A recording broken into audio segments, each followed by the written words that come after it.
Ray Wheatley for Fight News. I'm here with two-time WBC champion, Jeff the Hitman Harding. How are you, Jeff? Yeah, good, thanks, Ray. Good on you, Jeff. Just want to go through your career, mate, if I could, please.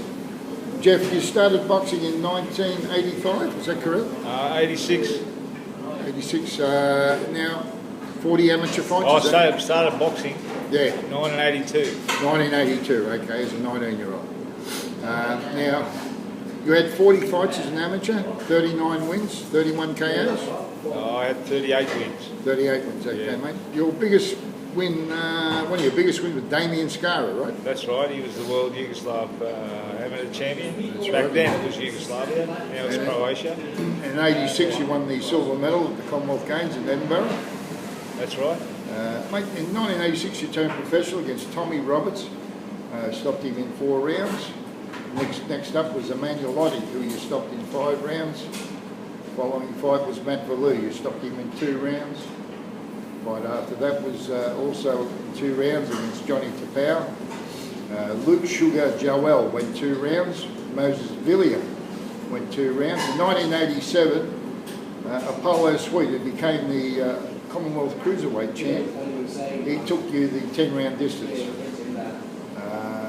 Then in 88, Doug Sam was a former world title challenger, stopped in 5 rounds. Then your first importation, Argentinian Jorge Salgado, stopped in 5 rounds. Then come the acid test. They brought out the American, Dangerous Don Lee, who was rated IBF #1 in the super middleweight division. He had a record of 27-3. You stopped him in 8 rounds, cut his lip right through in front of 5,000 fans at the Horden Pavilion. After that came Carlos Antunes, had an 18-0 record when you fought him. You stopped him in 9 rounds. Then you appointed the very good American Art Jimmerson. In 1989, you stopped the Argentinian Nestor Giovannini. You gave you a good fight, but you got over. I was sick. I was sick that night.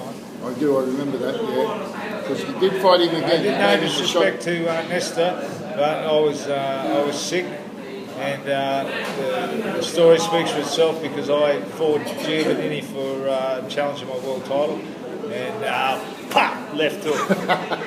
You gave him a shot, that's right, you gave him a rematch. 11th round. Okay, mate. Then then it was after that you got your opportunity to fight for the WBC World Light Heavyweight title against Dennis Andres in Atlantic City. Stopped him in a classic fight.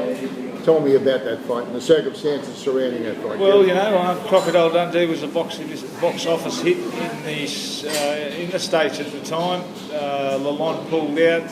Donnie Lalonde? Yeah, Donnie, he was going to fight Dennis. So Aaron, being the promoter he is, thought, oh gee, what are we going to do? And ring Morty, see if he's got a light heavyweight down there. You know, Ozzy was being banged over in America because of Crocodile Dundee. Right. So they went to flavour with the movie and bang, you know, we got the opportunity. And then I was asked by the trainer, well, what do you think? And I said, what do I think? I want to be world champion. Oh, well, pack your bag, we're going to America. And no, they didn't give me a hope. Didn't give me a hope. Morty threw the money on Andres, and because I was such in the red, covered his bet by throwing a little bit on me. What do they say? Break even, Bill? Yeah, anyway, so we got the cash, and, you know, the most dramatic fight of the WBC for 1989. Very tough fight, mate. Yeah, you know, it was a hard fight, but hey, with the belief in myself and obviously with work from God, you know, we brought home the WBC Light Heavyweight Championship, and all the rest was uphill. Well, in your very first defence, you had a very tough test against the knockout artist from England, Tom the Bomb Collins. I only went 2 rounds. Tell me about that fight. He hit you with a good one. Tom hit me with the right hand. Well, the planet moved. A complete somersault. Never been hit that hard. Anyway, well, instinct prevailed, I suppose, and I didn't really know until after I watched it, but I attacked because that's my instinct just locked in. And Tom went down, and I think his heart ran out underneath the ropes, and that was that. He wouldn't come out for the second round. Yeah, well, that was showed that your chin was made out of concrete that night. In 1990, you gave Mr. Giovannini a rematch, this time for the title on the line in Atlantic City. Tell me about that fight, Jeff. Well, yeah, like I said, I fought him in Newcastle and it was sick. And, you know, now I know way back then that's why they didn't let me out of the fight, because there was too much money going elsewhere for the Sky Channel money as such. But that'll come out in my autobiography, so I won't let the cat out of the bag yet. But they're all going to get it. Anyway, so we were lucky to, I was very adamant at the end of that fight because I thought it should have been a draw, but after watching the fight, I did win the fight, but I was in second gear the whole time. Yeah. So and we got a defend, you know, another rematch, sort of said defence, another rematch with, against Nesta in Atlantic City, and hey, I went over there fit, you know, well. And everything went well for you in training? Everything was well, you know, and the eye of the tiger, and I knew that it'll be the whole different ballgame. See, they took their whole confidence on the fight in Newcastle. Yeah. Well, they didn't get the right Jeff Harding. You were sick that night. That's right. Now, did Bob Arum promote that fight? I'm not sure. I wouldn't know. Sorry. Donald Trump was promoting the fights down at Atlantic City at the same time. I don't know that either. Yeah. I was just turning up the fight. He was there the night you won the title. Yeah, that's right. Now, July 28, 1990, Dennis Andres back in Australia takes the WBC title off you, stopping you in 7 rounds. Tell me about what you know, I changed the plan. You never change a winning formula. I changed the winning formula. You know, I left Newtown because of, you know, which is going to come out in the book, why. And so I went with Manny Hinton, God rest his soul. He was a great trainer, he was a great tactician, and it speaks for itself. You know, we got British Fighter of the Year, Best Overseas Boxer in the Andres third return. But as far as the Andres second fight, put too much weight on and had to take too much off too quick. And I lost the fight on the scales. So, you know, it's not how you accept the food, it's how you come back in anything.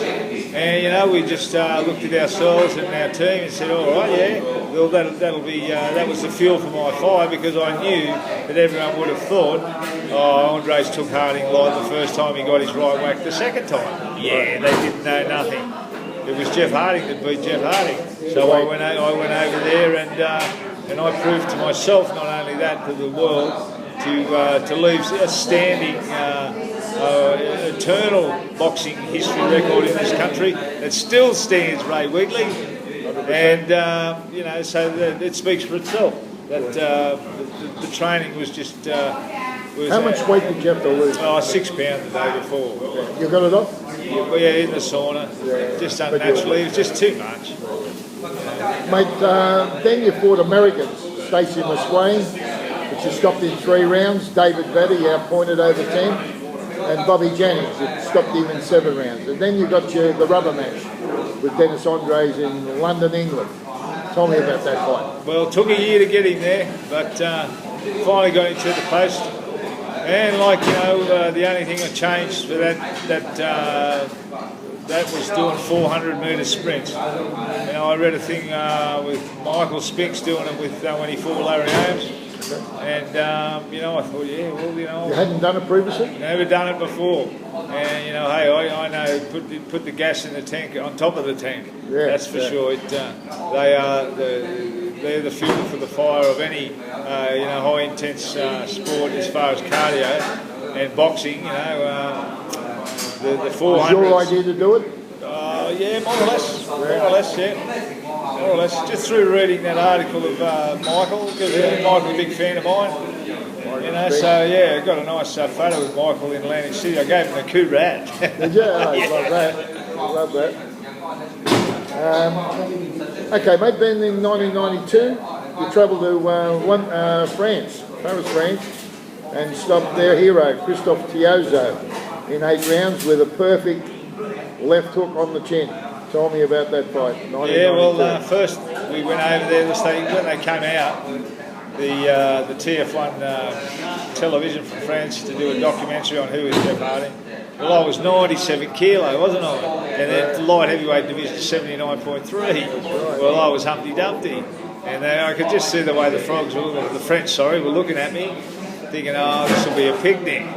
And well, after they left, I said, yeah, man, they're going to get a big shock, aren't they? And so we came to France. They took us the long way from Australia right through to the Middle East. It took us 48 hours to get to France. So they really looked after us. Anyway, when I just had the shits, basically, excuse the expression, from the long flight, and I walked out of the plane and there was probably 30 media. They were looking for Humpty Dumpty to walk out, and I walked straight past the media. They didn't even see me. Where Harding? Anyway, I went to grab my fight bag. My fighters will find the most superstitious fellas. No one touches my fight bag. That's my shorts, boots on the night, guard, everything that is only used for battle. So that's the bag for battle. Yeah, exactly. So the French concierge or whoever went to grab my bag, obviously just to help. Well, he grabbed my bag and I grabbed him. I made it Harding attacked someone or something at the airport. It was all. It's all good publicity. Yeah, it was. Yeah, I suppose. Anyway, so we were in. They put the spies in. We were staying at a place. Where was it? It was on the top of France. The fight was in Paris? The fight was in Marseille eventually, but they cancelled. I can't remember the place we stayed, but they had all these things along the beach there. It was like the Elizabeth Taylor suite where the hotel we were. Where we stayed, it was like, it was just over the top. They set up a little, well actually there was like a hall thing in this park, and that's where we trained, and the spies were coming in. Well, I had an English sparring partner, a French sparring partner, and a guy from Buenos Aires coming to the spar. The only guy. Waters wasn't with you on that trip? No, he came the second time, but both sparring partners went home, and Johnny Melfer from England, he was the only one that stayed. And he was a robust sparring partner, tough, hard.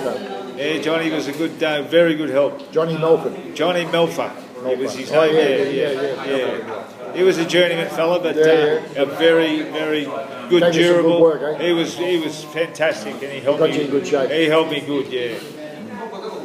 Then you gave the American David Vetter a rematch in France, and you appointed him, Jeff?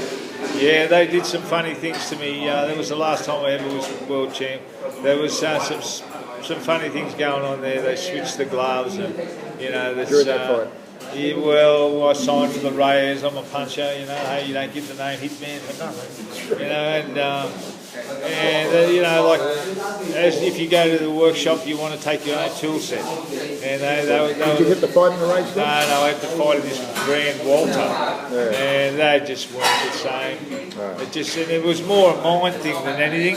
Yeah. And that's when the opened up a lot of uncertainties about my handling, and basically that was the end of Jeff Harding as a champion. And then they froze me out for, I think it was 16 months before I got in to fight for World Championship, and got cut. It was like someone had a hex on me, because it was an old cut that healed, and but didn't heal from the outside. Sorry, from the inside out.